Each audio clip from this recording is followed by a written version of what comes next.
4, 5 অবধি সবাই একসঙ্গে পড়ছে, 4, 5 অবধি, 6 অবধি, 7 অবধি, 8 অবধি, 9 অবধি, ব্যাস ওখান থেকে আবার ভাগ হয়ে গেল। 10, 11, 12 এগুলো সায়েন্স, আর্টস, কমার্স এইসব চলে গেল।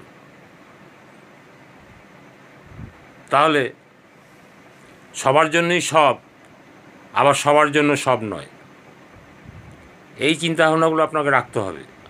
আমার কথা সবার ভালো লাগবে না, সবার জন্য নয়। যারা করছে, যারা জানছে, যারা শিখতে চাইছে এবং প্র্যাকটিক্যাল জানে না, থিওরিটিক্যাল জানে না, নেটওয়ার্কের, চেন ব্যবসার, মানুষ চড়ানো ব্যবসা, মানুষ পরিচালনা করার কাজ, তাদেরকে এইগুলো কাজে লাগবে।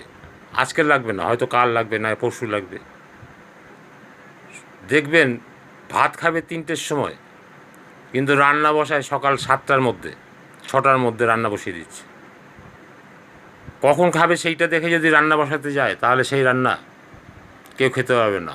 আয়োজন কিন্তু ভোরবেলায় আরম্ভ হয়ে যায়, খেতে খেতে 2:30, 3টে, কিন্তু আয়োজন প্রথমেই। তাই আমি যে আয়োজনগুলো করছি আজকে না লাগলেও হয়তো কোনো না কোনো দিন কারোর কাজে লাগবে, সেইভাবে আয়োজন করছি যাতে সবার পেট ভরে।